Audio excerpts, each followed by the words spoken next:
Welcome back to another SCP reading, dear researchers. Today we're going to be reading SCP-289, Inertial Amplifier. Now without further ado, item number SCP-289, Object Class, Safe. Special Containment Procedures. Currently located at Site-17 under the supervision of a redacted doctor, SCP-289 is to be suspended on a 10 cm by 10 cm platform in the exact center of a 5 m by 5 m by 5 m concrete room.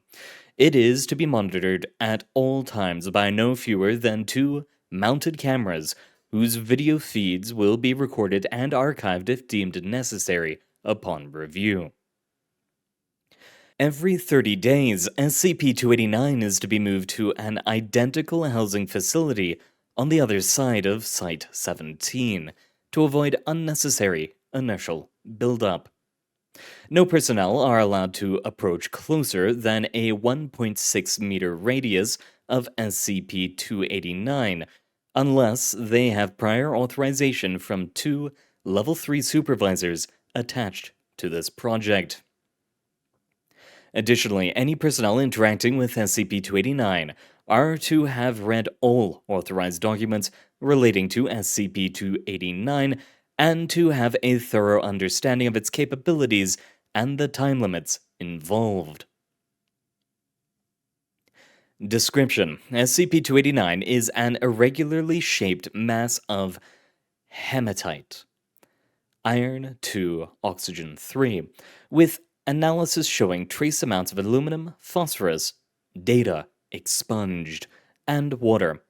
SCP-289 has the unique property of intensifying the effects of inertia over objects in a 1.6 meter radius over time. Objects that remain immobile will become more and more difficult to move, while objects maintaining a constant speed will become very difficult to stop.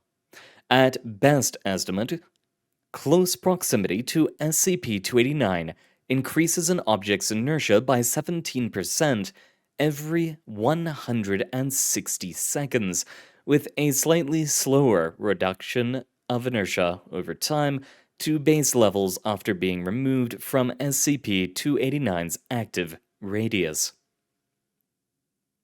SCP-289 was retrieved in 1983 after a series of odd traffic accidents in Edmonton, Alberta, Canada.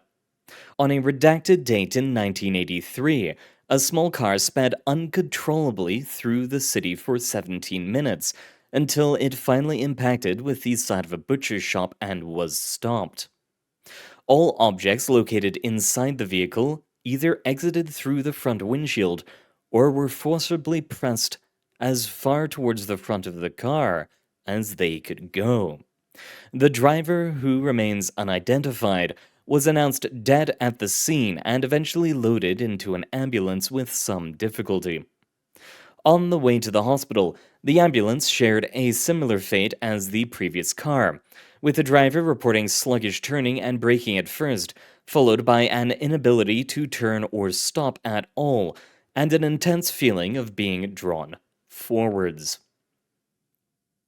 The ambulance came to a stop after plunging into the North Saskatchewan River. The driver managed to escape from the vehicle and found himself propelled across the river and into the surrounding woods at an estimated 30 kilometers an hour, where he remained pinned to a tree for nearly 45 minutes before his inertia stabilized and he fell to the ground. SCP agents arrived within the week to retrieve the ambulance's contents, and were able to identify SCP-289 as the source of the disturbances. SCP-289 was eventually airlifted to Site-17 by being attached to the end of a long tether held below a helicopter to avoid any inertial buildup on the part of the vehicle. Addendum: those with proper authorization to research the properties of or interact with SCP-289 should see document number 289-01 for full safety procedures. Document number 289-01 Testing Safety Procedures. The radius of SCP-289's action is precisely 1.6 meters. There is never to be more than one person inside this radius at any time. Human interaction with SCP-289 is not necessarily dangerous, but stringent time restraints are in order. No Foundation personnel are to be inside the active radius for more than 90 seconds. During this time of exposure, personnel are advised to alter their speed, acceleration, and position as often as possible to avoid inertial buildup. Objects to be subjected to SCP-289's active field should ideally be introduced to the field by automated means. Long handheld manipulating devices are also acceptable, and for particularly delicate objects or precise adjustments, human interaction is allowed so long as time restraints are not violated. Retrieval of stationary objects that remain inside SCP-289's active field for more than 800 seconds is nearly impossible. Objects that maintain a constant speed inside the active field for a similar time are nearly impossible to slow or stop. Thus, all experiments should conclude before this threshold time is reached. In the event that an object becomes irretrievable, researchers may petition the Foundation Doctor redacted above to have the object returned after SCP-289 is moved to its new enclosure during monthly transfer protocol, and the requested object's inertia has returned to standard levels. Transfer of SCP-289 from Holding Area Alpha to Holding Area Beta, or back, is to be performed every 30 days.